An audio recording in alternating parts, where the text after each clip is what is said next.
सूर्य तळपलाय। राज्यामध्ये अनेक ठिकाणी कमाल तापमान 40च्या पार गेलेलं आहे। अकोल्यात राज्यातील उच्चांकी 42°C इतक्या तापमानाची नोंद झाली असल्याचं दिसतंय।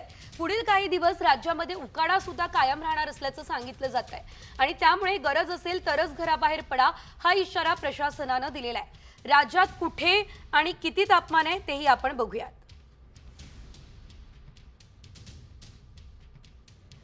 सूर्य तळपलेला आहे। पारा 42°वर गेलेला आहे। अकोल्यामध्ये 42°, ब्रह्मपुरीमध्ये 41.9, चंद्रपूरमध्ये 41.2 आणि अमरावतीमध्ये 40.4 इतक्या तापमानाची नोंद करण्यात आली असल्याचं आपल्याला बघायला मिळतंय। यवतमाळमध्ये 40.4, जळगावमध्ये 40.4 आणि मालेगावमध्ये 40, परभणीमध्ये 40, नागपूरमध्ये 40 आणि वर्ध्यामध्ये 40 इतक्या तापमानाची नोंद झाली असल्याचं आपल्याला एकंदरीत दिसतंय।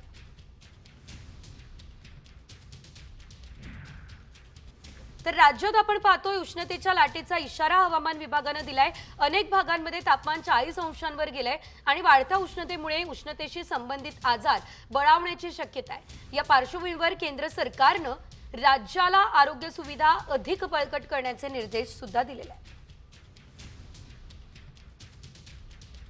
ग्राफिकच्या माध्यमातून आपण या संदर्भातले सविस्तर अपडेट जाणून घेऊयात। केंद्राकडून राज्यांना उपाययोजनांचे आदेश देण्यात आलेले आहे। उष्माघात रोखण्यासाठी उपाययोजना कराव्यात असं सांगण्यात आलं असल्याचं बघायला मिळतंय। ग्राम पातळीपासून मोठ्या शहरांपर्यंत आरोग्य केंद्र सज्ज ठेवावीत असं सुद्धा सांगितलेलं आहे। आरोग्य सुविधा आणि औषध साठा उपलब्ध करून ठेवावा असं सुद्धा सांगितलंय। उष्माविकारांबाबत डॉक्टर आणि परिचारिकांना प्रशिक्षण देण्यास सुद्धा सांगण्यात आलेलं आहे। ही मोठी बातमी आपल्याला म्हणावी लागणार आहे आणि या संदर्भातली संपूर्ण माहिती जनतेपर्यंत पोहोचवणं देखील आता कार्य असणार आहे। जनतेपर्यंत पोहोचवणं देखील अतिशय महत्त्वाचं असणार आहे।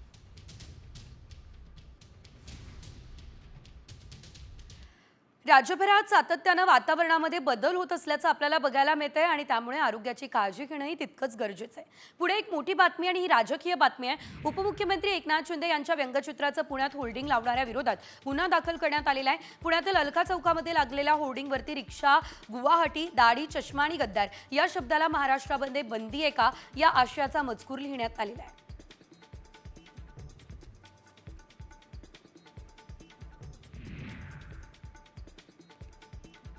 हिंजवडी आयटी पार्कमधील बस जळीत कांड प्रकरणी आरोपी जनार्दनला 29 मार्चपर्यंत पोलीस कोठडी सुनावण्यात आलेली आहे। रागातून अंबेडकरने चालत्या बसला आग लावली आहे। यामध्ये कंपनीचे 4 कर्मचारी मृत्युमुखी पडलेले आहेत।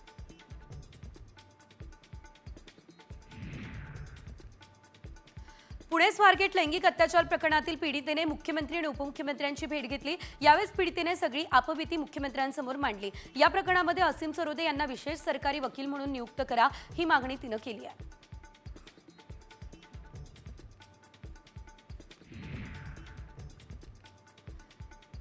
शार्दूल ठाकूरनं सनरायझर्स हैदराबाद विरुद्ध सामन्यामध्ये भेदक गोलंदाजी केली। फलंदाजांच्या धावांवर चांगलाच ब्रेक लावला। IPL 2025च्या सुरुवातीलाच पर्पल कॅप नावे करणाऱ्या 4 ओव्हरमध्ये 34 रन्स देत 4 विकेट्स यावेळेस घेतल्या।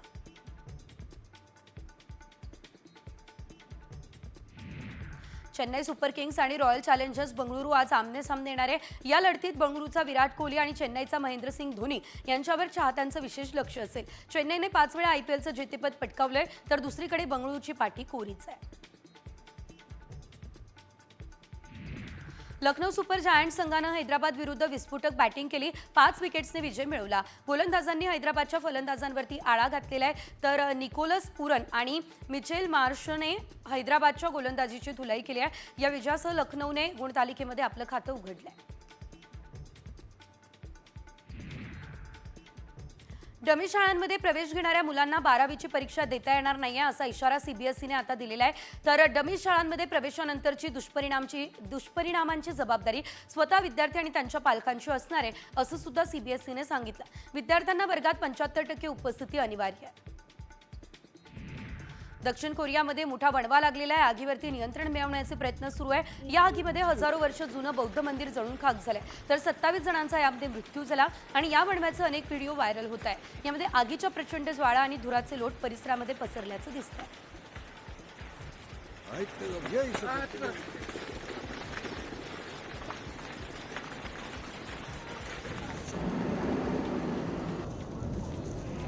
उन्हाळ्याच्या सुट्टीमध्ये प्रवाशांच्या सेवेसाठी MSRTC मार्फत जादा वाहतूक करण्यात येणार आहे.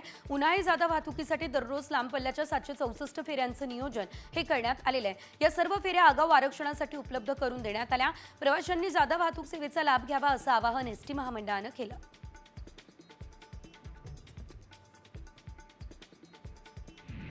उन्हाळी सुट्ट्यांमध्ये वाढणारी प्रवासी संख्या लक्षात घेता मध्य रेल्वेने विशेष गाड्यांची संख्या वाढवली. आता आणखी 498 फेऱ्या वाढवण्यात आलेल्या आहेत. त्यामुळे एकूण 854 उन्हाळी विशेष गाड्या धावणार आहे. लोकमान्य टिळक टर्मिनस, पुणे आणि CSMT वरून उत्तर, दक्षिण आणि पूर्व भारतातील विविध शहरांसाठी गाड्या सोडल्या जातील.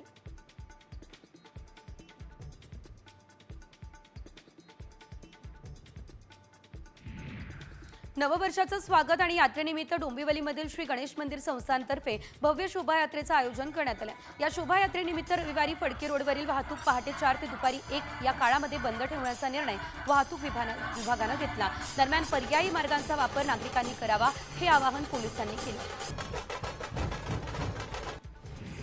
रमजानमध्ये दुधाची मागणी वाढती आणि असं असल्यानं दूध विक्रेत्यांनी अघोषित दरवाढ केली. आठवडाभरापूर्वी 88 रुपये लिटरवर असलेले दर सध्या 90 रुपयांवर जाण्याचा अंदाज नागरिक वर्तवत आहे. तर सुट्टे दुधाच्या किमतीमध्ये मनमर्जीप्रमाणे वाढ झाल्यानं विक्रेत्यांनी चहाच्या किमतींमध्ये वाढ केली. सध्या 12 रुपयाला मिळणारा चहा 17 रुपयांवर गेलेला आहे.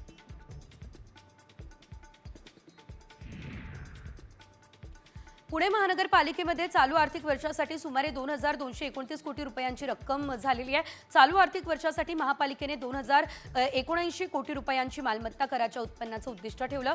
तर महापालिकेने ठरवलेल्या रकमेच्या 150 कोटी रुपयांनी अधिकची रक्कम जमा झाली.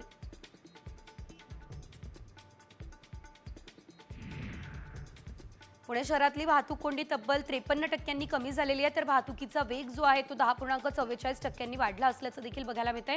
ATMS, गुगल मॅप, नागरिकांच्या तक्रारी आणि सोशल मीडियाच्या माध्यमातून वाहतूक कोंडीचा अभ्यास केला जातोय.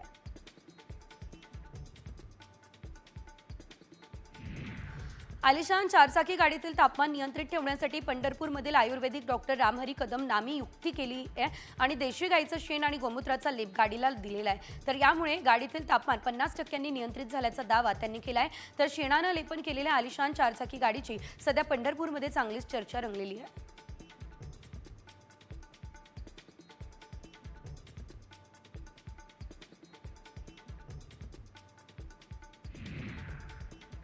सौगा ते मोदीवरून उद्धव ठाकरेंनी भाजपवरती जोरदार हल्लाबोल केला असल्याचं बघायला मिळतंय. एकंदरीत जर बघितलं तर सौगा ते मोदी नाही तर सौगा ते सत्ता असल्याची टीका उद्धव ठाकरेंनी केली.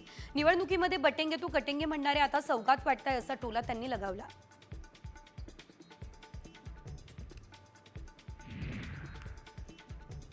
सौगा ते मोदी किट वाटपावरून प्रकाश आंबेडकर यांनी सुद्धा टीका केली आहे. देशातील 22% हिंदू देश सोडून जात आहे, त्यामुळे मोदींनी खेळी केली आहे. देशात मुस्लिम मॉब लिंचिंगचे अनेक मुस्लिम बळी ठरले आहेत, त्यामुळे मुस्लिमांनो किट स्वीकारू नका असं आवाहन आंबेडकरांनी केलं आहे.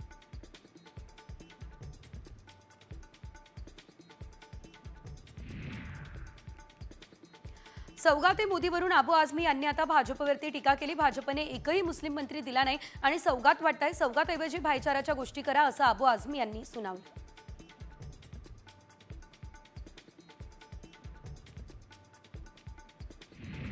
सरपंच संतोष देशमुख यांना आरोपींनी तब्बल 2 तास अमानुष मारहाण केली आहे. ही मारहाण करताना आरोपींनी 15 व्हिडिओ आणि 8 फोटो काढले. हे सर्व फोटो आणि व्हिडिओ CIDनं महेश केदार यांच्या फोनवरून जप्त केले. या व्हिडिओमध्ये सुदर्शन घुलेसह इतर आरोपी आणि हे सरपंच देशमुख यांना मारहाण करताना दिसतात.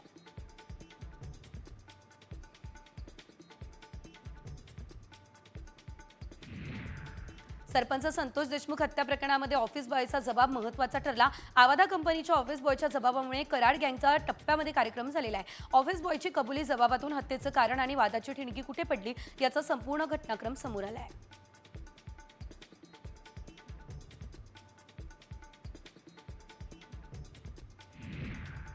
सरपंच हत्या प्रकरणामध्ये सर्वात जास्त म्हणजे 19 पुरावे स्कॉर्पिओमध्ये आढळलेले आहेत. याच काळात स्कॉर्पिओ गाडीचा फॉरेन्सिक तपासणीचा अहवाल साम टीव्हीच्या हाती लागलाय. ही स्कॉर्पिओ गाडी आरोपी गँगचा मोहरक्या सुदर्शन घुलेची आहे.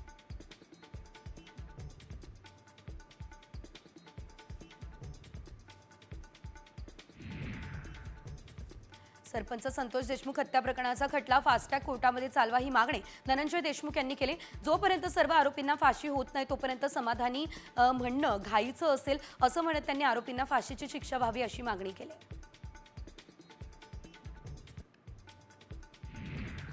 सुदर्शन घुलेची कबुली म्हणजे वाल्मिक कराडसाठी पळवा टेका असा सवाल सामाजिक कार्यकर्ते अंजली दमानिया यांनी केलाय. तर घुलेने पोलिसांपुढे कबुली दिली असेल तर ती तितकीशी ग्राह्य धरली जाणार नाही. मॅजिस्ट्रेट पुढे कबुली दिली असेल तर केस संपल्यात जमाय असं दमानिया म्हणाल्या.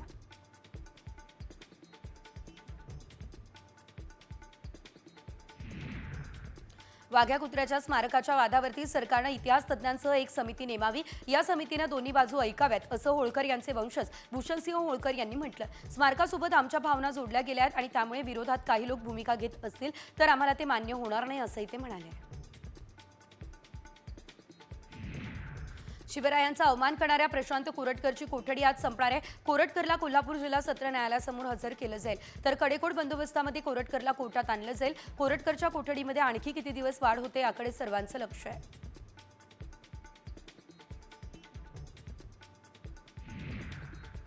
शिवसेनेमध्ये प्रवेश केल्यानंतर माजी आमदार रवींद्र धंगेकर यांच्या मनात काँग्रेस असल्याचं समोर आलं. धंगेकर यांनी रंगभूमी दिनानिमित्त शुभेच्छा देण्यासाठी केलेल्या पोस्टवर काँग्रेसचा पंजा दिसतोय. काही दिवसांपूर्वीच त्यांनी शिंदे गटामध्ये प्रवेश केला होता.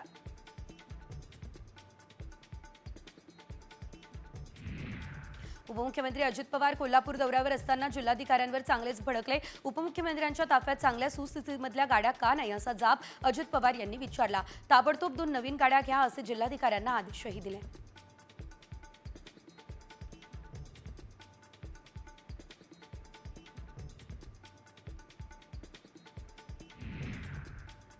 आणि आता बातमी आहे मंत्रालयामधल्या पाणी संदर्भातली. ज्या ठिकाणाहून राज्याचा कारभार आखला जातो त्या मंत्रालयामध्येच पाण्याचा तुटवडा आहे. आता तर टँकरमधून पाणी पुरवठा करण्याची वेळ मंत्रालयावरती ओढावली असल्याचं बघायला मिळतंय. शिवाय जर आपण बघितलं तर मंत्रालयातील दालनं, स्वच्छतागृह आणि कॅन्टीन या सर्व ठिकाणी पाण्याची टंचाई आहे. पाणी नसल्यानं स्वच्छतागृहांमध्ये दुर्गंधी सुद्धा पसरली असल्याचं बघायला मिळतंय. पाणीबाणीवर उपाय म्हणून महापालिकेकडून पाण्याचे टँकर मागवून मंत्रालयातल्या पाण्याच्या टाक्या या भरण्यात आल्या.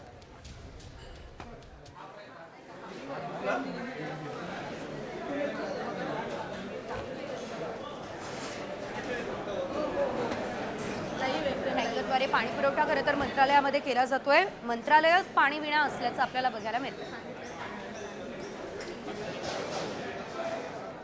यानंतरची बातमी नवी मुंबईतून आणि नवी मुंबईकरांसाठी मोठी आणि महत्त्वाची बातमी आहे. मोरबी धरणाच्या मुख्य जलवाहिनीला लागलेल्या गळतीमुळे आज नवी मुंबईमध्ये पाणी पुरवठा बंद असेल. सकाळी 11 ते संध्याकाळी 6 वाजेदरम्यान पाणी पुरवठा बंद असेल. उद्या कमी दाबानं पाणी पुरवठा होणार आहे आणि त्यामुळे पाणी जपून वापरावं या सूचना महापालिकेने केलेल्या आहेत. एकंदरीत जर आपण बघितलं तरी बातमी महत्त्वाची आहे. नवी मुंबईमध्ये पाणी नाही आहे, त्यामुळे पाणी जपून वापरण्यास सांगण्यात येत आहे.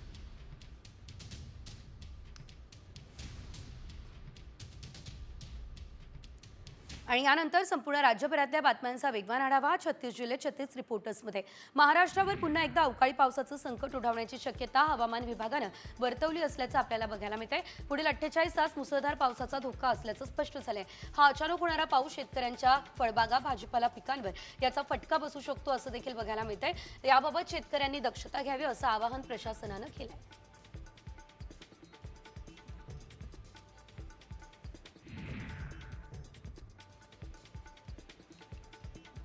पालिकेने मुंबईमध्ये तब्बल 1084 रस्त्यांची कामं एकाच वेळी सुरू केली असल्याचं बघायला मिळतं. त्यामुळे मुंबईमध्ये वाहतुकीचे 3-13 वाजले असल्याचंही बघायला मिळतंय. या कामांमुळे धूळ प्रदूषणाचं प्रमाण वाढलंय. शिवाय काम सुरू असताना रस्ते बंद केले जात आहे. वाहतुकीच्या समस्या सुद्धा निर्माण झाल्या असल्याचं एकंदरीत बघायला मिळतंय. तर अनेक ठिकाणी कंत्राटदारांनी निकृष्ट काम केलंय. त्यामुळे 3.37 कोटींचा दंड हा ठोठावण्यात आलेला आहे.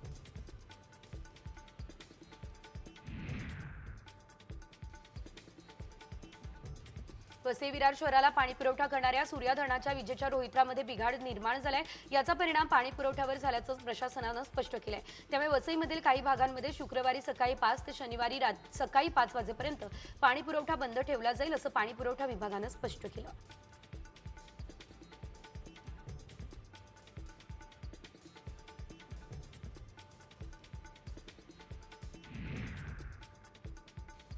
तिकडे नंदुरबार शहरामध्ये सध्या घाणीचं साम्राज्य बघायला मिळतंय. पालिकेने गटारी साफ न केल्यानं गटारीचं पाणी नागरिकांच्या घरात शिरत चाललेलं आहे. त्यामुळे नागरिकांना मोठा मनस्ताप सहन करावा लागतो.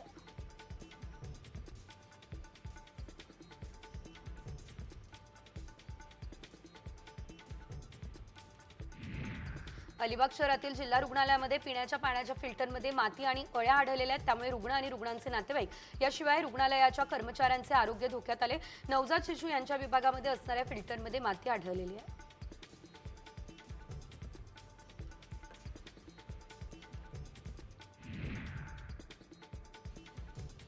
मुंबईमधल्या सांताक्रूजमध्ये आनंद सोसायटी समोर मोठा नाला असल्याने नागरिकांना त्रास होतोय। पावसाळा जवळ आलेला आहे। नाले सफाई न झाल्याने दुर्गंधीमुळे मच्छरांचं प्रमाण वाढलंय। बीएमसीला तक्रार करून देखील या कामाकडे दुर्लक्ष करत असल्याचा आरोप नागरिकांनी केला आहे।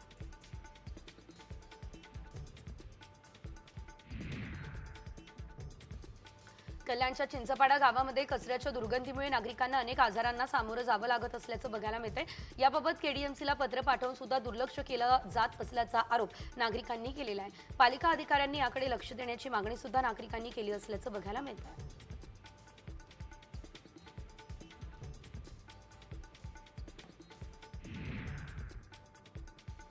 भात खरेदी हंगामात तालुक्यातील हजारो शेतकऱ्यांनी भात खरेदीसाठी ऑनलाईन नोंदणी प्रक्रिया केली आहे। परंतु भात खरेदी उशिराने सुरू झाल्याने 31 मार्चपर्यंत नोंदणी होणं शक्य नाही। त्यामुळे बहुतांश शेतकऱ्यांची आर्थिक कोंडी होऊ नये म्हणून आधारभूत भात खरेदीसाठी मुदतवाढ मिळावी अशी मागणी केली जाते।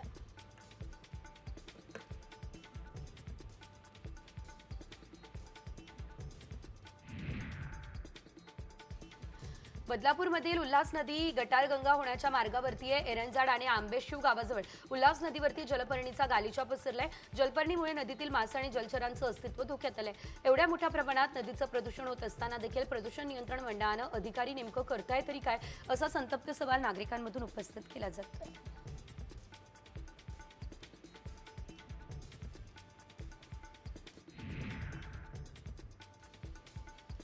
धाराशिव जिल्ह्यातील प्रकल्पांमध्ये एकूण 34% उपयुक्त पाणीसाठा शिल्लक आहे। जिल्ह्यात उन्हाच्या झळा दिवसेंदिवस वाढत आहे। त्यामुळे पिकांना देखील अधिक पाणी लागत असल्यानं पाणी उपसा वाढलेला आहे। बाष्पीभवनामुळे देखील प्रकल्पातील पाणीसाठा कमी होत चाललेला आहे।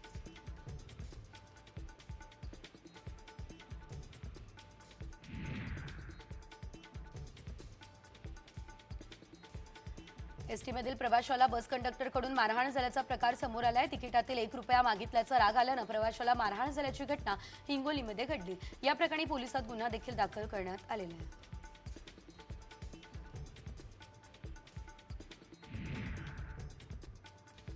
रेशनच्या स्वस्त धान्य दुकानामध्ये महिला बचत गटाची उत्पादनं देखील उपलब्ध होणार आहे। अर्थात बचत गटाने तयार केलेली उत्पादनं रेशन दुकानावर विक्रीसाठी ठेवली जाणार आहे। असा उपक्रम राबवणार धाराशिव जिल्हा राज्यातील पहिला ठरणार आहे।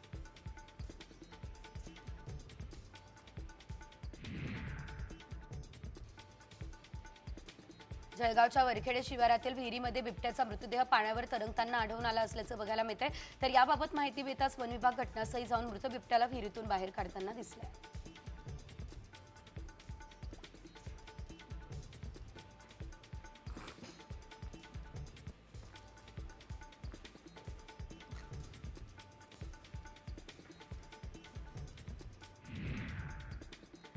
आणि यानंतर बघूयात एक धक्कादायक बातमी आणि ही धक्कादायक बातमी भिवंडीमधून आहे। फ्लॅटचं प्लास्टर कोसळलं त्यामुळे 6 महिन्याच्या बाळाचा दुर्दैवी मृत्यू झाला। नायगाव परिसरातील अन्सारी अपार्टमेंटच्या तळमजल्यावरील फ्लॅटचं प्लास्टर अचानक कोसळलेलं आहे आणि आज पहाटेच्या सुमारास ही दुर्दैवी घटना घडलेली आहे। या दुर्घटनेमध्ये आई सुद्धा गंभीररित्या जखमी झालेली आहे। तिच्यावरती सध्या उपचार सुरू आहेत। तर आई आणि बाळ झोपलं असताना अचानक छताचं प्लास्टर कोसळलंय। दोघे गंभीररित्या जखमी झालेले आहेत। तर तात्काळ त्यांना उपचारासाठी दाखल करण्यात आलं। मात्र उपचारादरम्यान या 6 महिन्याच्या चिमुकल्याचा तर मृत्यू झाला। आई मात्र सध्या गंभीर जखमी आहे।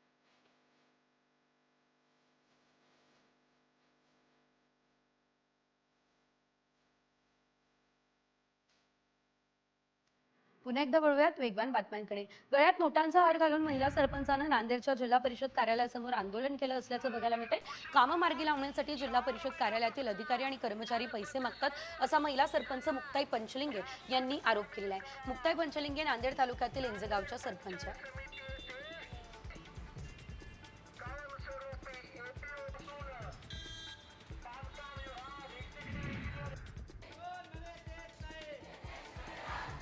नाशिकच्या मालेगाव पालिकेमध्ये अनेक वर्षांपासून मानधनावरती काम करणाऱ्या सफाई कर्मचाऱ्यांनी पालिकेच्या आवारात धरणे आंदोलन सुरू केलं।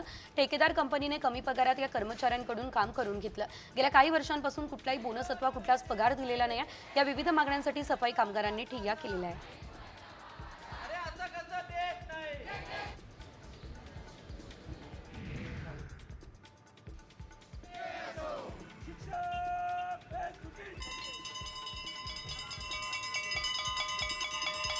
नाशिकच्या निफाडमध्ये 3 दिवसांपासून शिक्षकांचं आंदोलन सुरू आहे.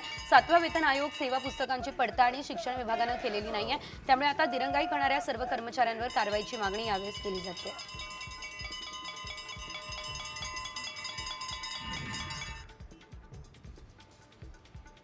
रत्नागिरीमध्ये कंत्राटी शिक्षकांना 4 महिन्यांपासून अद्यापही मानधन मिळालेलं नाही. त्यामुळे 3 दिवसांमध्ये मानधन न दिल्यास 28 मार्चपासून जिल्हा परिषद कार्यालयासमोर आंदोलन करण्याचा इशारा प्रशासनाला देण्यात आलाय. जिल्हा परिषदेकडे मानधनासाठी पैसे असून सुद्धा शिक्षण विभाग वेळकाढू धोरण अवलंबतंय असा आरोप कंत्राटी शिक्षकांनी केलेला आहे.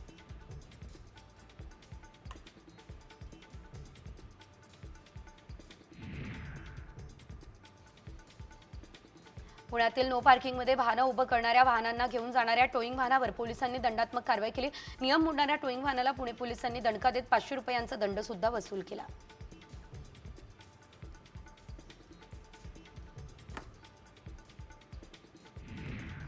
बारामतीमध्ये महात्मा फुले जनआरोग्य योजनेच्या नावाखाली रुग्णांकडून बेकायदेशीररित्या पैसे घेत असल्याची तक्रार दाखल करण्यात आली. या योजनेअंतर्गत उपचार सुरू असताना विविध तपासण्यांच्या आणि नॉन मेडिकल साहित्याच्या नावाखाली 21,090 रुपये घेतले. त्यामुळे यावरती पुणे जिल्हाधिकारी कोणती कारवाई करणार याकडे सर्वांचं लक्ष लागलेलं आहे.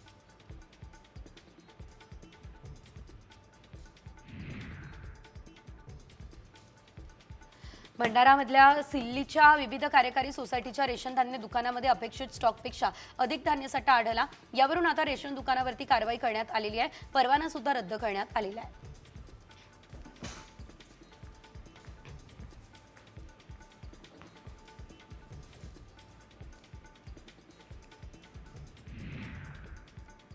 आणि आता काळजाचं पाणी करणारी बातमी छत्रपती संभाजीनगरमधून. दत्तक घेतलेल्या एका चिमुकलीला निर्दयी जोडप्यानं अक्षरशः हालहाल करून संपवलेलं आहे. सिल्लोडमधल्या या घटनेनं एकच खळबळ उडाली आहे. फाईम आणि फौजिया या पतीपत्नीला या प्रकरणी अटक सुद्धा करण्यात आलेली आहे. या जोडप्याला 4 मुलं होती. मात्र 6 महिन्यांआधी त्यांनी जालन्यातून 5,000 रुपये देऊन एका मुलीला विकत घेतलं. मात्र घरी आणल्यानंतर या निर्दयी जोडप्यानं चिमुकलीला 15 दिवस उपाशी ठेवलं. हातपाय पिरगळून तोडले. या अमानुष मारहाणीमुळे चिमुरडी आयत ही विवळत होती. अन्वित अत्याचारामुळे गोंडस दिसणाऱ्या आयतचा चेहरा अक्षरशः काळवंडला होता आणि अखेर या मारहाणीमुळे बुधवारी रात्री आयत शेखने प्राण सोडलेला आहे.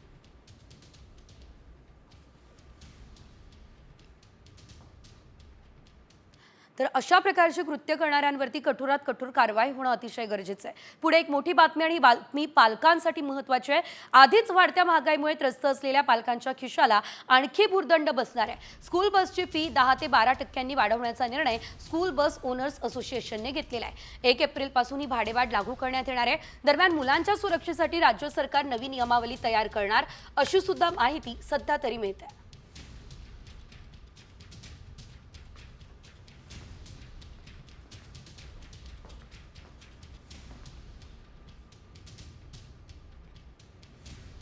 आधीच वाढत्या महागाईमुळे त्रस्त असलेल्या पालकांच्या खिशाला आणखी भुर्दंड बसणार आहे. स्कूल बसची फी 10 ते 12% वाढवण्याचा निर्णय स्कूल बस ओनर्स असोसिएशनने घेतलेला आहे. 1 एप्रिलपासून ही भाडेवाढ लागू करण्यात येणार आहे. दरम्यान मुलांच्या सुरक्षेसाठी राज्य सरकार नवी नियमावली तयार करणार अशी सुद्धा माहिती सध्या तरी मिळते.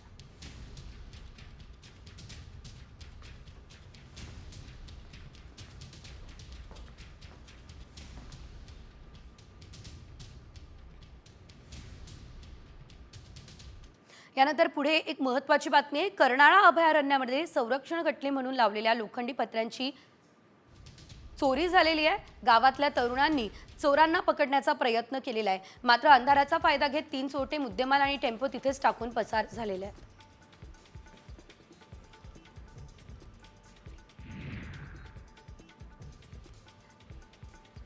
देशी कट्टा आणि 2 जिवंत कारतुसांसह एकाला भंडाऱ्याच्या तुमसर पोलिसांनी अटक केलेली आहे. तर ही कारवाई रामटेक गोंदिया या राष्ट्रीय महामार्गावरील खापा या ठिकाणी करण्यात आलेली आहे. या कारवाईमध्ये पोलिसांनी 4,31,000चा मुद्देमाल जप्त केला. या प्रकरणी एकाला अटक तर दुसरा आरोपी मात्र फरार आहे. पुण्यात 2 लाखांचा 13 किलो गांजा जप्त करण्यात आलेला आहे. पुण्यातील येरवडा भागामध्ये गांजा विक्रीसाठी आलेल्या दोघांना अटक सुद्धा करण्यात आली असल्याचं एकंदरीत बघायला मिळते. याशिवाय पोलिसांना दिलेल्या माहितीनुसार सापळा रचून 2 जणांना ताब्यात घेतलंय. त्यांची झडती घेतली असता त्यांच्याकडून 2,81,000 रुपयांचा गांजा जप्त करण्यात आलेला आहे.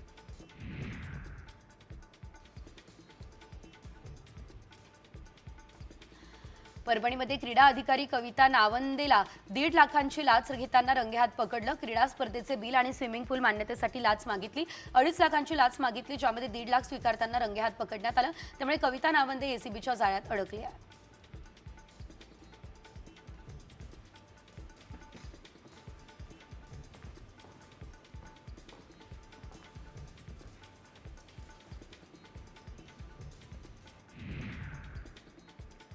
आणि यानंतर एक अतिशय मन हेलावून टाकणारी बातमी आहे. आपले वडील गेल्याचं दुःख डोंगरासारखं उभं असताना एकीकडे मुलाच्या जय हिंद घोषणेने मन सुन्न झालं, तर वडिलांच्या जाण्यापेक्षाही भूमी भारत माता मला अधिक प्यारी आहे असं सांगणारा हा मुलगा नारा देतात क्षणी खाली कोसळला. ही घटना अहिल्यानगर जिल्ह्यातल्या संगमनेर तालुक्यातील मेंढवणची. या गावचे जवान रामदास बडे यांना देशसेवेचं कर्तव्य बजावत असताना वीरमरण आलं. वडिलांना निरोप देताना मुलाने जय हिंद अशा घोषणा दिल्या. त्यांच्या शेवटच्या क्षणाचा हा व्हिडिओ पाहून प्रत्येकाचे डोळे पाणावल्याशिवाय राहणार नाहीत.